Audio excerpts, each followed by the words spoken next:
Hawakan ko na lang ay yung pangako ni Dan. Nay, ano ba, Nay, sariwain natin, Nay, ang pangako ni Dan. Pagtatapusin niya ng pag-aaral. Ayan, binitawan na ba sa harapan niyo mismo yan? Hintay naman makatapos. Bilang pinanghawakan.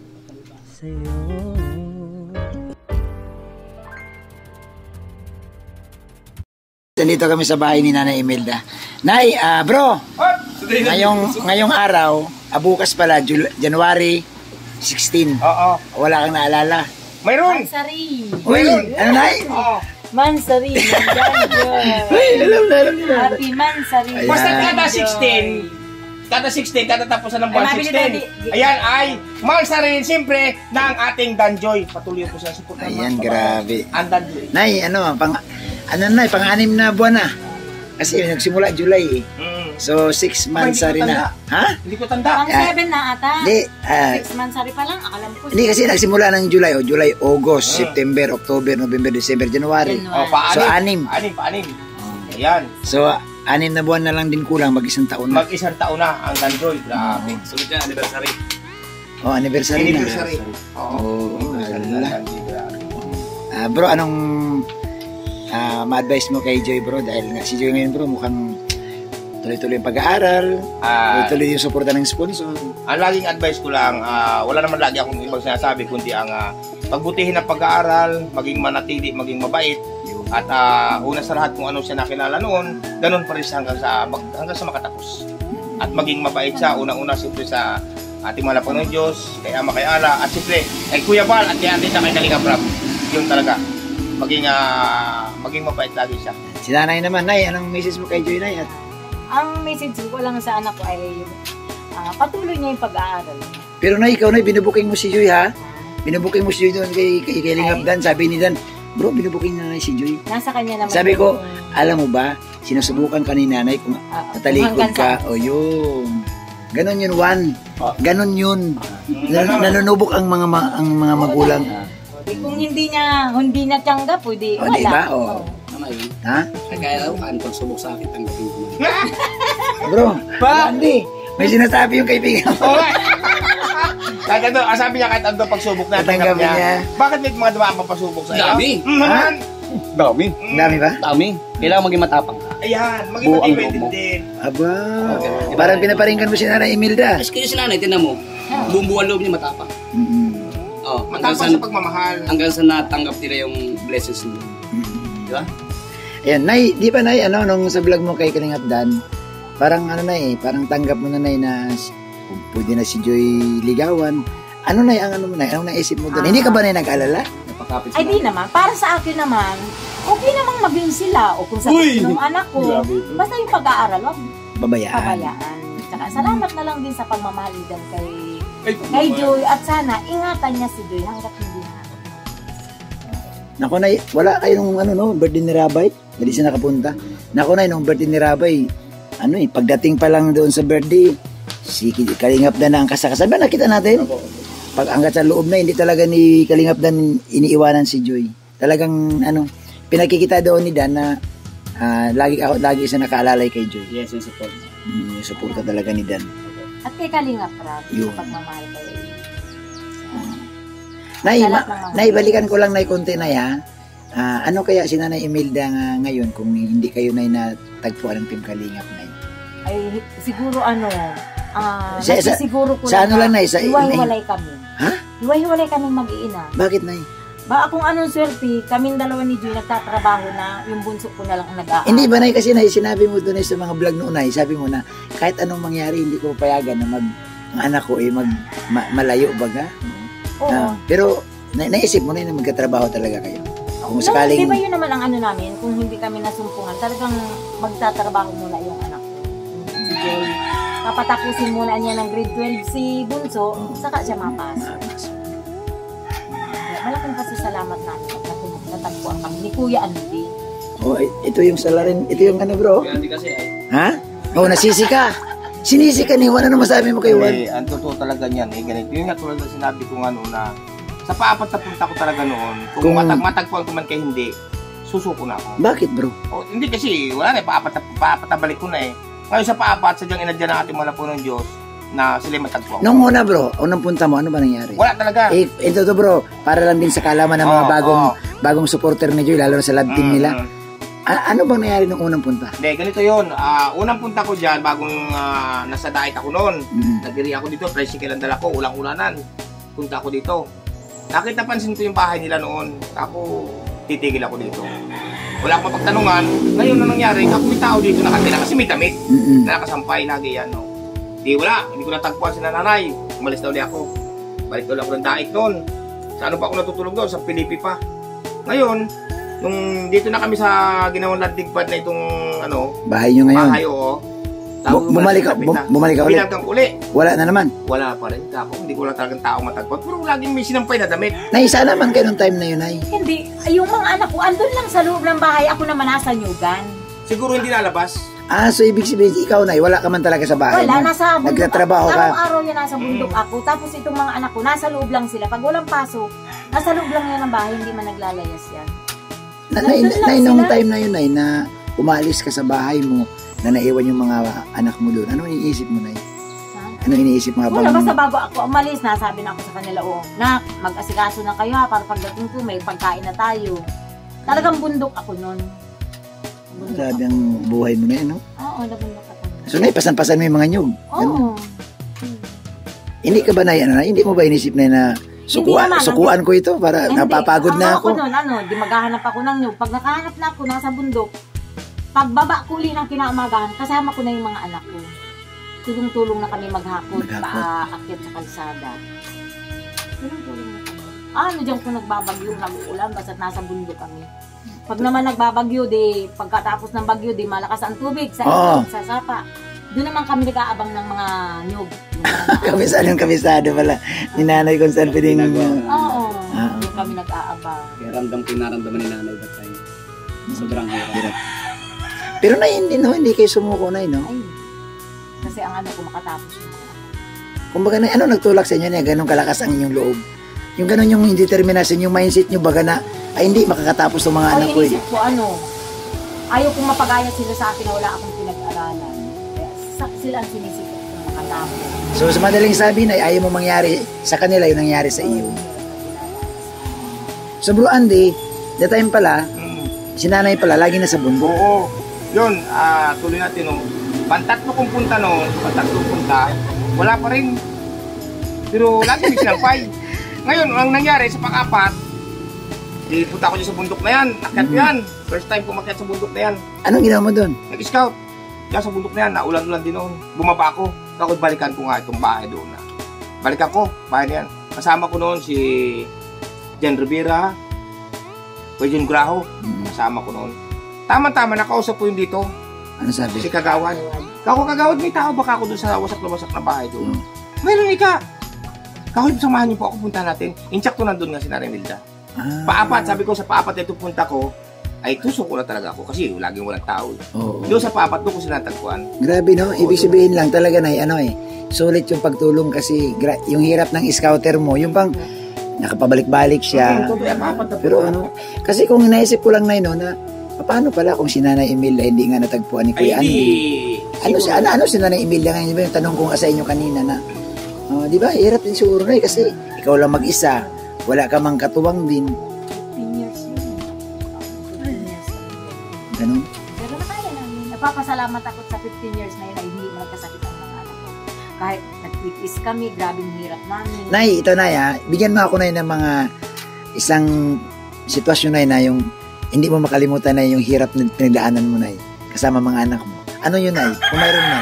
Ay, yung pinakahirap talaga na parang... Yung magtrabaho ako, naiwan ko sila sa bahay. Saan ka nagtrabaho, Nay? Kung saan ako na masuka, na sila lang. Anong trabaho ang ginagawa mo, Nay? Katulong sa kasambahay. Ay, grabe. Umiiyak ako kasi inaalagaan ko bata. Tapos yung mga anak mo, hindi wala nag-aalaga. Inano ko mga babae bagay. Pero yung bahay namin, gano'n na talaga yun. Kahit nagtatrabaho ako, malayo ako. So yung mga anak mo, Nay, mga anak mo, Nay, hindi man sila na umiiyak pag umaalis ka? Hindi man. Pero sila kasi yung sahod ko, talagang nasa kanya. Ang nag-aasikaso yung panganay ko. Siya yung nagising ng maaga. Tapos ng mga dalagan, hindi na ako nagtrabaho kasi marami nagsasabi sa akin na wag ko na daw iwan yung mga anak ko kasi mga dalaga. Oo nga. O di, yun na. Hindi na ako umalis. Yun na, namuhay na kami sa bundok. Ang naging katirang ko na sa bahay ay itong bunso ko. Ano ibig sabihin na namuhay sa bundok?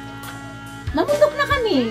Yan na, sa nyuga na kami. Ganun na ang routine araw-araw. Oo, yun na araw-araw. Hanggang mapasok yung mga anak ko. Pag uwi nila ng alas 4 ng bunso ko, nalusong na kami sa nyugang. Kung sa nyugang kami mapunta, makakuha lang kami ng pamasahe, hindi na pinapuntasan. Grabe, no? Grabe ang ano nyo na yun. Grabe ang naranasan nilang buhay, Bro Andy, ano? Oo, sobra. Kaya sa unang di po nakakalam, unang natagpuan ko si Nanay Imelda, unang enkwentro ko dyan sa kanya noon, talagang sasabi ko nga na walang lalaking hindi umiyak. Ako umiyak talaga sa pamilya na yan. Grabe. Kasi nakita ko natulo. Sabi ko sa akin, nahiga dito. Ako natutulog dito. Tulo talaga luwa ko nun. Pero Nay, alam mo, bumili ba ako sa Nay? Bakit na hindi mo inisip, Nay, na anak, magtrabaho na lang tayo para hindi tayo ganito kahirap, no? Kumbaga sa iyo, Nay, talaga, mag-aral talaga sila. Oo, mag-aral talaga sila. Hindi sarap construction ako. Anong trabaho mo na sa construction? Diyan sa ilog ng Malibago yung riprap. Nag-riprap ako dyan. Yung riprap dyan, yung dadalang nito sa putar namin. Ibig sabihin na yung trabahong lalaki, pinasok mo na. Laging maghahawak ako yung sa mixer. Oo, nakakit ako sa mixer.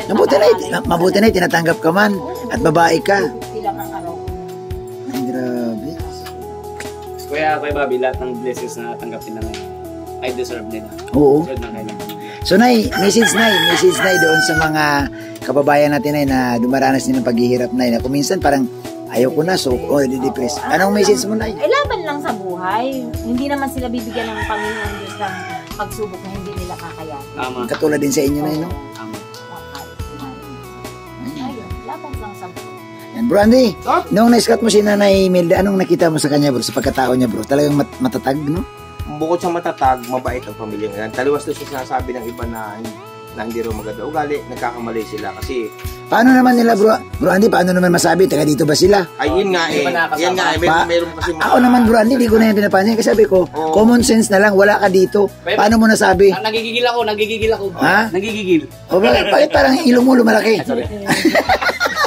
Kasi mas kilala ko sila pamilya ito, si Nanay Imelda. Kaya nga. Nagsasalita ng gano'n, no?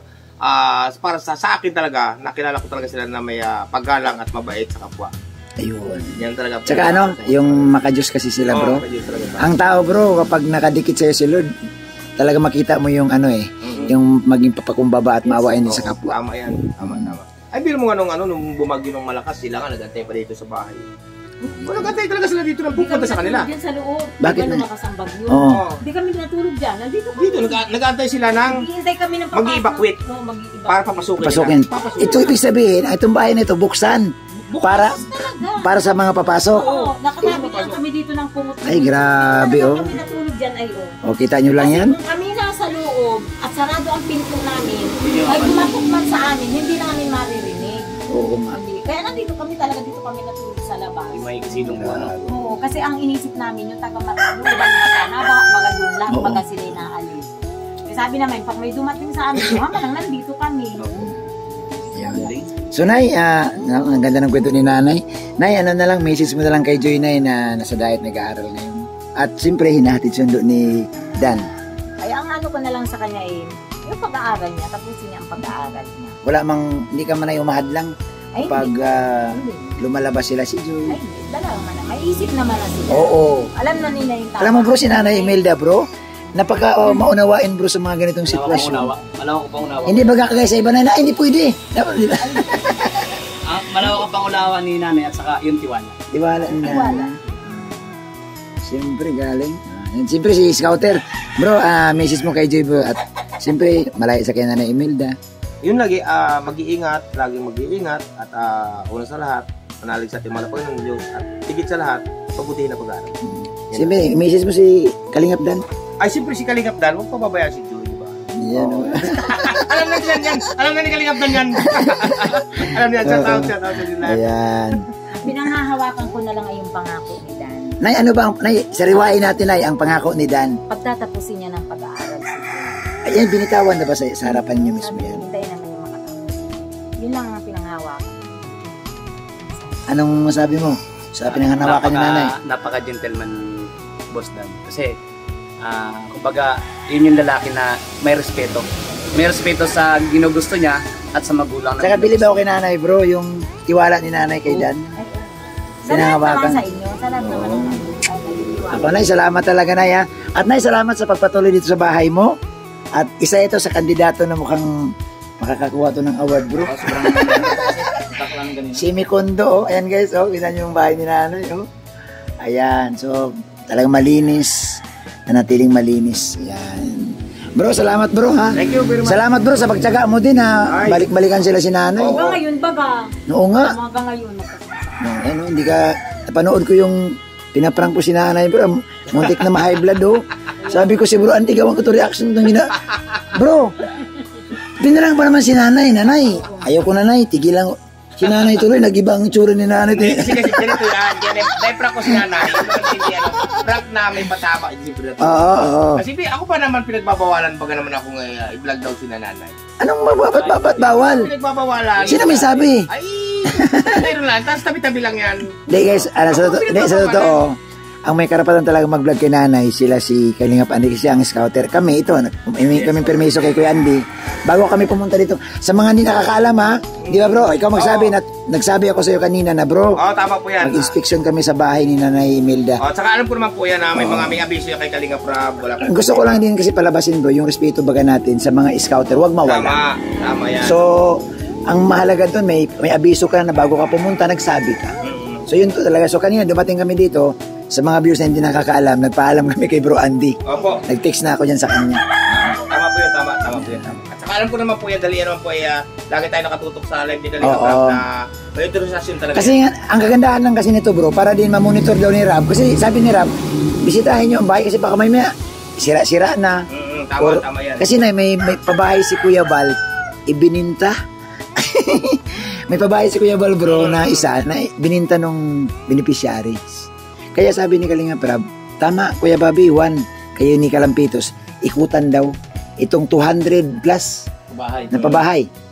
So pupunta ko yung Kapalungga, Parakali sa mga susunod na mga linggo. Oo, tama. Hindi lang kami, inuna lang namin to dito kasi galing kila Casey. Ito na nga, papunta na kami diretso na doon sa Parakali ng Kapalungga. Tapos papunta kaming Basod, kung saan sana. Kung saan may pabahay. Papabahay si Kuya Bal. Marami na, 200 plus. Di namin alam na yung iba kung buhay pa or nakatayo pa ba or wasak na. Tama. Kaya ito yung pamamaraan ni Kalingap Rob na mabisita talaga. So ito gaya nito, maganda naman po ang bahay ni nanay. Nay, salamat na ha. Salamat na sa merienda. Bayaran mo tinapay dun. Yung tinapay. Kasi ang bata kumakain ng tinapay. Bro, yung tinapay ni nanay, kinain ng bata. May mabayad ka. Oo. Video ako dito, kumain ka din. Ilan na kain? Isa, sa'yo isa. Ano isang di pa ako nakain tinapay ha? Inom ka din. Ay, grabe. Okay guys, alam nyo guys, si Nanay Emilia, para kaming Hindi bro, para kaming mga anak ni nanay. Kasi pagdating niya, sabi ni nanay bro, kilos na. Akala ko anong kilos? Yung pala, bahala ka kumain ka na dyan. Oo. Ay, salamat na ha. Thank you po. Madalaw kami ulit bro. Salamat ha. Thank you. Ayan. Tay, salamat. Ayan. Ayan, thank you po. So, ayan. Ito yung harapan natin ni nanay.